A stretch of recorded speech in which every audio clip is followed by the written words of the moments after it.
That's what I'm talking about. Welcome to the folder. This is Ruben. It's nice to be back on here. The last episode, I should have just named it you know.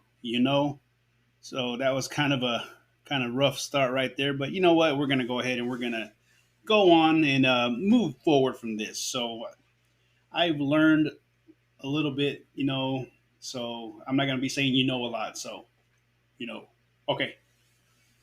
So I wanted to do a different episode, but I was thinking about what I was gonna do today, and I think I'm gonna do something on like on forgiveness because there's a lot of things that go on in our lives, and sometimes we don't know what to do, and it can be from having anger, having sadness, having heartbreak, having any kind of things that we haven't done ourselves, but that in some form or fashion somebody else has caused this to happen.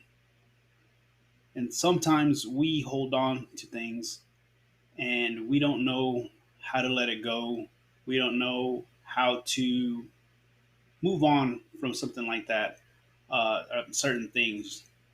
And today I'm gonna kind of talk a little bit about this, but I'm gonna start off with this thing called the reflection. It says, I spoke with an old friend today.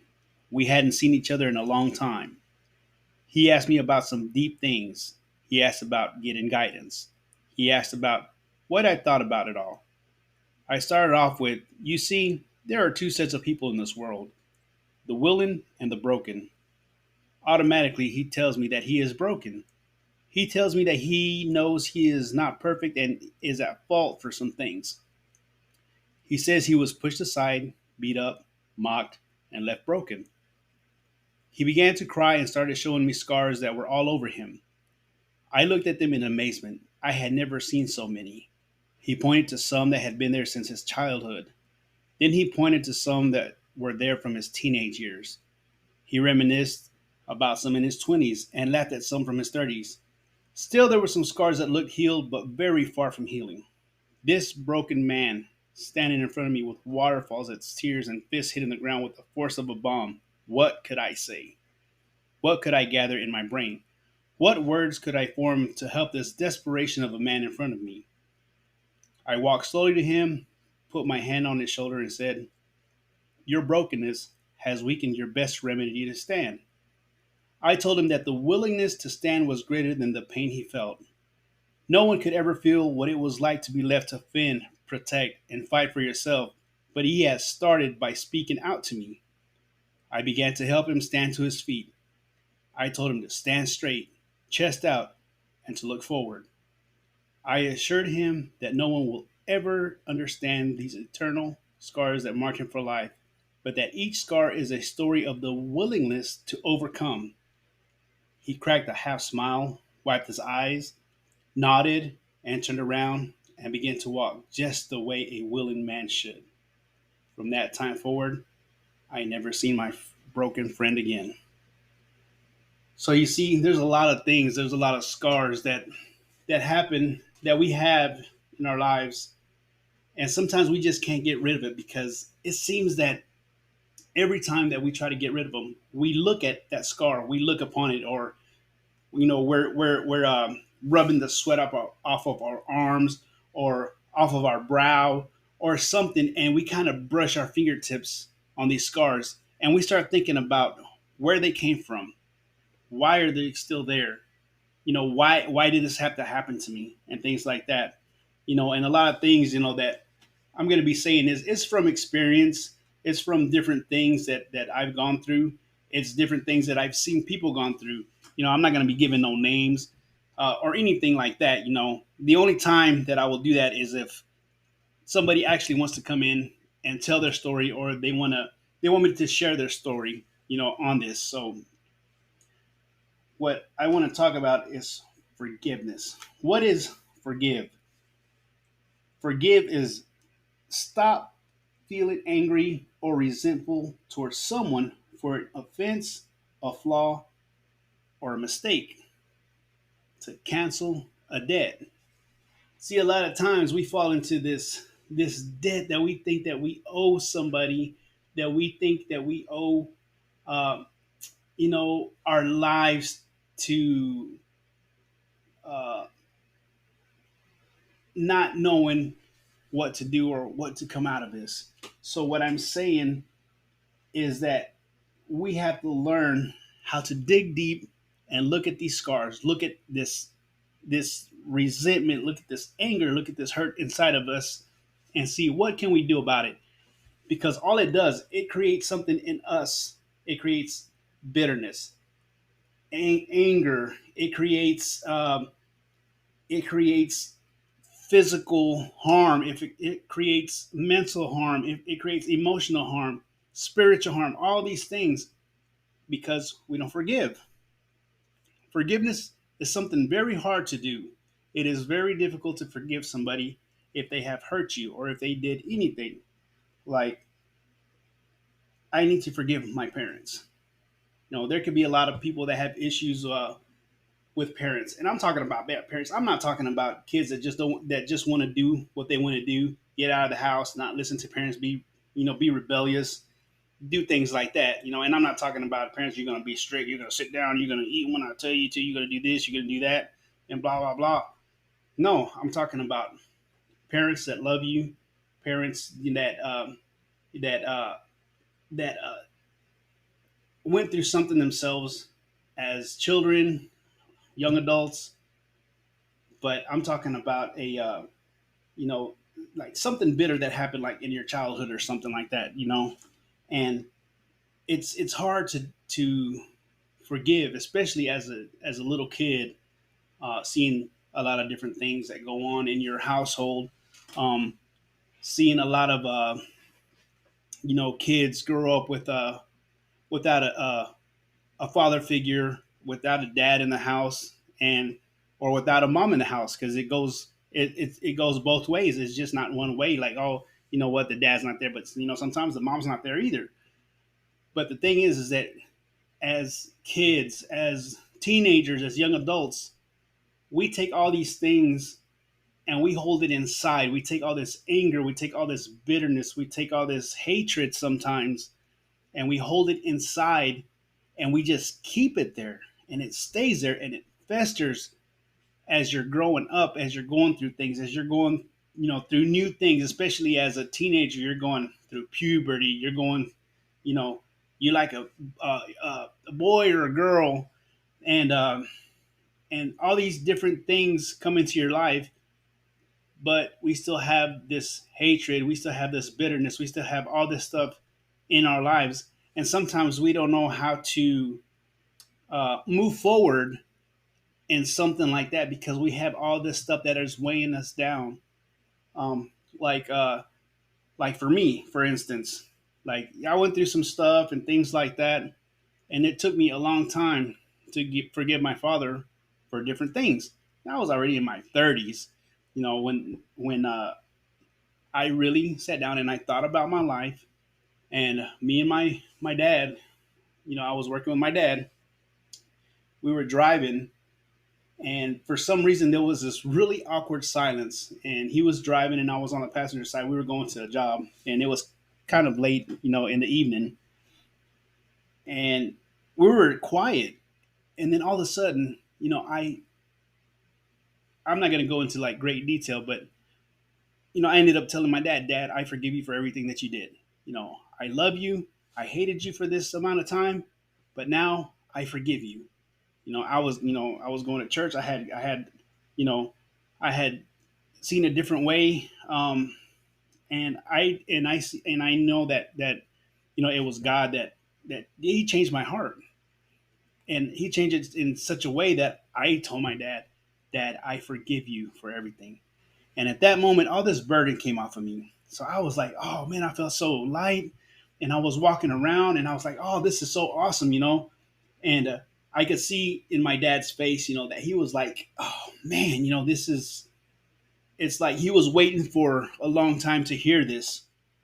But the way my dad is, he was very, very quiet. And he's like, thank you. Thank you, mijo. Thank you, son. That's what he told me. And I felt great because I did that, you know. And maybe it's with a sibling. Maybe one of your siblings has done something to you, and I'm not saying that we hold a grudge, because we're not supposed to hold a grudge, but we have that, like, why do they do this to me? They're my brother or my sister. Why did they do this to me? How could they do this? I'm just not somebody off the street that they can do it to. And sometimes we have to look at everything, because we grow up at different eras. And we have younger siblings, we have older siblings, we have some in the middle. Sometimes we have siblings everywhere. But why do they do that to me? Because I'm not somebody off the street. I'm their blood. Sometimes we just have to take into consideration what happened to your siblings. Especially if you have older ones, you don't know what they went through. Because sometimes, like me being one of the oldest siblings, sometimes I'm not going to tell my younger siblings anything, because that's like, I'm like, it's not like it's none of their business. It's like that's something personal to me. And if I want to tell them something, I'm going to tell them alone or in a group. That's just my preference. It can be like that with you, or with your family, or with your siblings, but you don't have to say anything. You can just keep it inside of you. But we can't let that hold us down, because it holds us down. It gets you physically down. And the more we think about things, the more we get angry, the more we pull it back from the past. It starts to weigh on you. It starts to become a thorn on your side, and it starts to bother you again. And it's like you're reliving the whole thing all over again. And I'm not saying it's easy to let it go. Just let it go and it'll be all right. No, but you have to take that, and you have to turn it into something positive. Turn it into like, hey, you know what? I know we had our misunderstandings. We're cool. I got you. You got me, and that's all. Now, I'm not saying you have to bend over backwards and just start going crazy, like, oh, you know what, this, and that, and start like hanging around your siblings like every single day, you know, 24/7. And no, I'm not saying that, but I am saying that sometimes you have to kind of just not think about stuff like that, because at the end of the day, family is all you got, especially your immediate family. That's your link to your past, and that's the link to your future. So we have to remember that. Maybe it's a child. Maybe one of your kids is like going nuts, and you don't know what to do. They're like, oh man, this kid went off and did this. Oh, this kid went off and did that. This kid's doing this. This kid's saying this. This kid's acting like this. And sometimes, I'm not saying that we hold a grudge towards our kids, but sometimes we get hurt, because it feels like they hurt us, because we want a good life for our kids. We want our kids to be the best. We want the best for our kids. But somewhere down the line, there's like this little glitch that happens, in everybody's life. I'm not saying that there's one person that is perfect. That's impossible. If there was only one person that was perfect, and that's Jesus, I'm gonna say it straight out. But when you're living on this earth, nobody is perfect. We're all gonna have a glitch. We're all gonna go through something. We're all gonna put our parents through something. Our kids are gonna put us through things, and as the saying goes, wait till you have kids and then you're going to understand what I'm talking about. I heard it from my mom, I heard it from my dad. I even said to some of my younger siblings, like, you wait till you have your kids, then you're going to know, what I'm going through. So maybe they did something like that. And we gotta take that, and we have to replace that hurt sometimes with something else. We have to replace it with something positive. We have to replace it, especially if you have other kids. You can't let the other kids just start going down the drain because you're so worried about this one. You know, we all. It's kind of sounds bad, but we all have to live life, and we have to like look at our other kids. But we have to also look at that one rebellious one that's off to the side, because sometimes that's where they want to do. That's where they're at. That's where they're comfortable at the time. Maybe it's because I'm tired of mama and daddy telling me what to do. Maybe it's like, well, I'm 18 years old. I'm ready to get out of the house. So I don't want nobody's going to tell me what to do or whatever. Maybe that's the case. You don't know. Maybe they're going through something else. Maybe it's just so you never know. That's why we always have to talk to our kids. We have to make sure that we're there for them. This is just me, and this is what I think, and this is just my opinion. So I hear a lot of people saying, you know what, uh, my kid is my best friend. My mom is my best. I mean, I call my son my best friend, but I call him my best friend because that's just what I call him. But we have to realize and know the difference between uh, my son or my daughter is my friend, and my son is my daughter, or my daughter is my son and daughter. I'm the parent. I can't. You're not gonna talk to me like you talk to your friends. You're not gonna act with me like you act with. Yeah, we can play around, but there's a difference between a friend and a parent. Parents have authority. Friends don't have authority. Friends can get you in trouble. Friends can do this. Friends can do that. Parents have the authority. But maybe your kid hurt you. So we have to take that hurt and we have to turn it into something else. Help them, when they come back. Be ready to have them with, open arms, like, hey, I'm here to help you anytime you want. But we have to get rid of that, and we have to forgive them. Maybe it can be with anything. Forgiveness is such a hard thing to do, and and I'm speaking from experience. Sometimes it's really hard to do because you don't want to forgive that person. That person has done you so wrong, and you're like, dude, I'm gonna hate you for the rest of my life. But we can't be like that. We can't be like that, because that forgiveness is actually for you. You have to learn how to forgive so you can feel better. Because if you don't forgive that person that done you wrong, that person that hurt you, that person that did whatever, perhaps they're just living life to the fullest. They're living life like they didn't do nothing wrong, and they could care less what's going on in your life. They're living in another town, they're like in another state or wherever they may be, and they're just having a good old time. They're laughing, they're joking around, smoking and joking, whatever.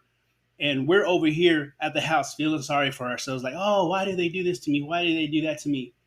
Sometimes it's all about forgiving so you can feel better. Because once you forgive, and it's hard to say because we're like, oh, I'm gonna forgive, but I'm not gonna forget. Forgive them. I'm not saying you have to hang around with them. I'm not saying you have to call them. I'm not saying you have to do anything. But in your heart, forgive them, and you're gonna see how that can change your life. That can make you feel better. That can, bring you back physically, mentally, emotionally, spiritually. It can do all these things for you, but you have to learn how to forgive. And once you forgive, that's for you, because you're gonna feel better. You're gonna feel like, oh, you know what, man, this is what I'm talking about. This is what I like. This is what I've been waiting for. I've been waiting for this breakthrough to come, and this is exactly what I'm going to do. So, we have to forgive. You know, so I hope everybody kind of got something out of this, get something positive out of it. Um, it's it's great to be back on. This is episode 3 now, because I had an intro, then 2 and 3, and this was called "Forgive to the Bone." So you have to, when you forgive all the way, not just hold on to little things. Forgive all the way, forgive all the way, and that's what all of this is about. I'm trying to be positive. I'm trying to like push positivity. in every way. So let's do that. So I have a few plugs this time. I have Tex American Flooring Co. out of Belton, Texas. The owner is Maurice Hernandez. Do floors, do anything that has to do with flooring. Installation of engineered hardwood, ceramic tile, carpet, vinyl plank. Uh, it's great. Honesty, integrity, faithfulness, loyalty, respect. Free estimates, commercial and residential. Call them, Maurice at 254-226-1695 to get anything flooring done. Another person is Mr. Patrick. He's the owner of Rollaway Junk Removal and Haul. Matt Patrick is a great guy.